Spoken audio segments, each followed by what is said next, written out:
হচ্ছে universal surface gauge, ঠিক আছে। এই ইউনিভার্সাল সারফেস গেজটা তৈরি হয় হার্ডেন্ড স্টিল, ঠিক আছে। এটা হার্ডেন্ড স্টিল, ঠিক আছে। ইউনিভার্সাল যে পার্টস হচ্ছে সেই পার্টস আমরা জানবো, ঠিক আছে।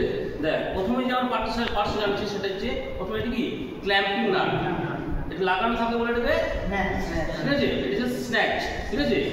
আর এটা হচ্ছে ক্ল্যাম্পিং নাট, এটা হচ্ছে স্ন্যাচ, বুঝা গেছে। আর এটা হচ্ছে গাইবার, ঠিক আছে। আর এই পুরোটা যেটা আটকানো আছে সেটা হচ্ছে কি স্পিন্ডেল, এটা হচ্ছে স্পিন্ডেল, বুঝা গেছে। এটা স্পিন্ডেলের সঙ্গে যে নাট লাগানো আছে সেটা হচ্ছে কি স্পিন্ডেল নাট, বুঝা গেছে। এটা হচ্ছে স্পিন্ডেল নাট। স্পিন্ডেলের উপরে যে অপারেশনটা আছে সেটা কি নার্লিং অপারেশন, ঠিক আছে। এরপর দেখ এখানে একটা এদিকে একটা আছে একটা সেই অংশটা কি এটা হচ্ছে রকার আর্ম, ঠিক আছে। এই রকার আর্মের উপরে যে স্ক্রু আছে সেটা স্ক্রু কি ফাইন অ্যাডজাস্টমেন্ট স্ক্রু, ঠিক আছে।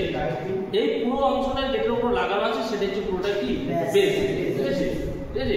এই বেসের উপরে যে দুটো পয়েন্ট আছে ওটা আছে কি গাইড ফিন, এটা হচ্ছে গাইড ফিন, ঠিক আছে। আর এই বেসের নিচের দিকে যে অংশটা আছে দেখ এটা হচ্ছে জিগবোক্স, ঠিক আছে। আজকে আমরা জানলাম কি ইউনিভার্সাল সারফেস গেজের সমস্ত পার্টস গুলো জানলাম এবং ইউনিভার্সাল সারফেস গেজ কি দিয়ে না কোন মেটাল দিয়ে তৈরি, এটা একটু মেটাল তৈরি বুঝা গেছে বলে, ঠিক আছে।